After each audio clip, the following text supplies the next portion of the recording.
예수님의 원하심에 호소하고 있는 이 나병 환자 이야기입니다. 누가복음 5장 12절 하반절을 제가 읽어 드리겠습니다. 주여 원하시면 나를 깨끗하게 하실 수 있나이다 하니. 여러분, 온몸에 나병이 들린 사람이 예수님께 호소합니다. 나병 환자는 자신의 몸의 병을 치료할 수 있는 권한이 예수님께 있습니다. 아니, 예수님이 마음 먹으시기에 달려 있습니다. 이렇게 표현하고 있어요.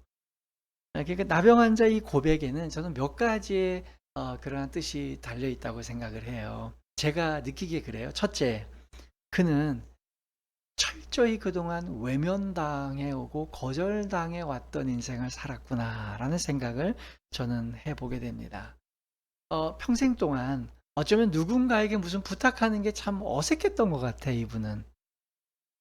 그러니까 어떤 부탁을 할 때도 "저기요. 저 좀 고쳐 주세요. 저 좀 도와주세요. 저 이거 하고 싶습니다. 이거 좀 같이 해 주실래요?" 여러분, 이렇게 이야기할 수 있는 사람은요, 자기 자신에 대해서 당당한 사람들이에요. 홀로서 잘 서갈 수 있는 사람들이고요. 평상시에 사람들에게 호감을 많이 받고 있던 사람들이 그렇게 합니다. 그런데 이 나병 환자는 어땠겠어요? 사람들에게 격리되어면서 살아왔던 사람들이에요. 지금 자기가 부탁하는 대상인 예수님도 건강한 면으로만 보면 정상인입니다. 질병이 없는 분이에요. 그러니까 이분한테 무슨 부탁하는 거를 정상인에게 무슨 이야기를 나누고 교제해 본 적이 거의 기억에서 가물가물하게 되었던 그런 분이었습니다. 그런 분이 지금 예수님께 말을 거는 거죠. 그럴 때 어떻게 접근하겠어요? 평생을 거절당하면서 또는 그런 기회조차 없다 보니까 외면당하다 보니까 조심스럽게 말을 건네는 거잖아요.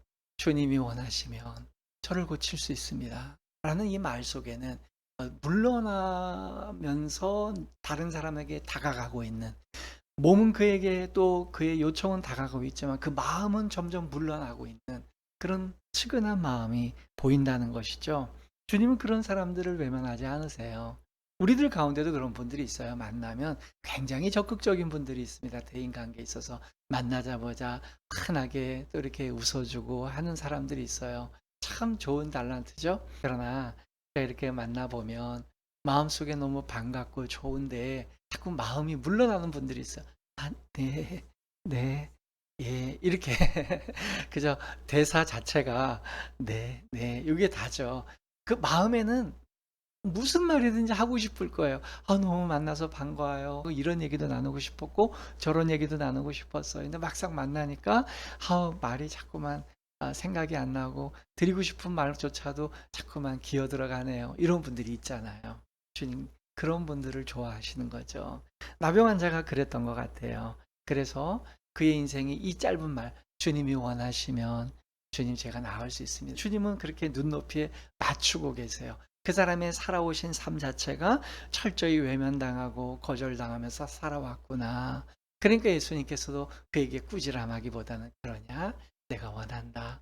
너를 낫게 해 주겠다."라고 다가가시는 거죠. 두 번째, 이분의 이 표현 속에는요. "주님이 원하시면 저를 낫게 하실 수 있습니다." 이 말에는 저는 이런 마음도 보이네요. 어떤 마음인가 하면요. 진심으로요. 본인이 예수님이 원하시면 자기가 나을 수도 있지만 예수님이 원하시지 않으면 자기는 지금 있는 그대로 나병으로 살아가도 괜찮다라는 마음을 갖고 제시하지 않았나, 저는 그렇게 보입니다. 이분이 마음이 그런 거예요.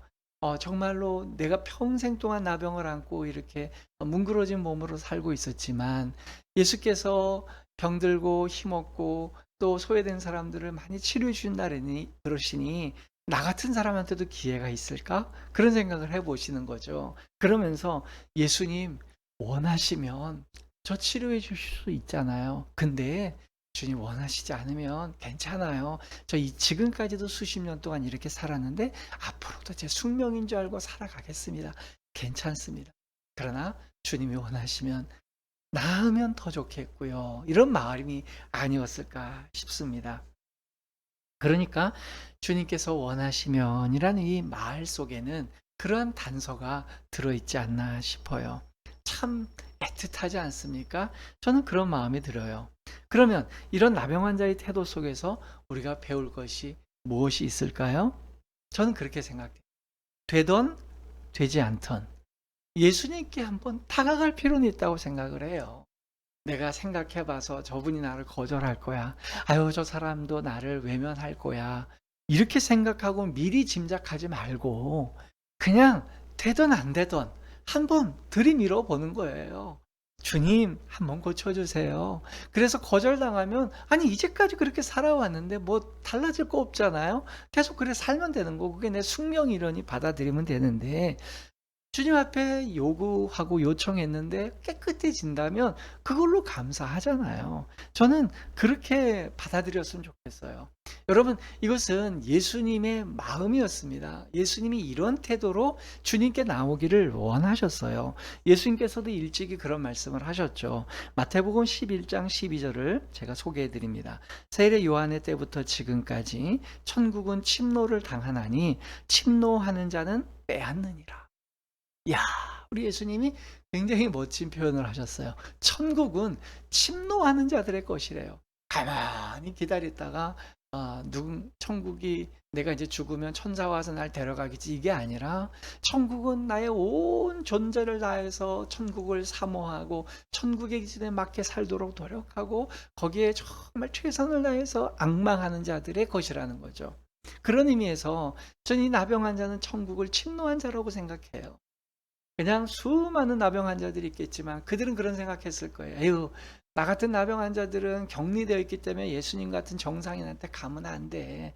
그리고 다른 병은 낫겠지만 어떻게 나병이 낫겠어. 이미 내 손가락도 잘렸고 발가락도 문드러졌는데 그게 어떻게 회생되겠어. 나 그냥 운명이래냐고 이대로 살래. 이렇게 패배주의에 살아가는지 모르겠지만 그중에 한 나병 환자였던 이분은 천국을 침노하기로 작정한 거죠.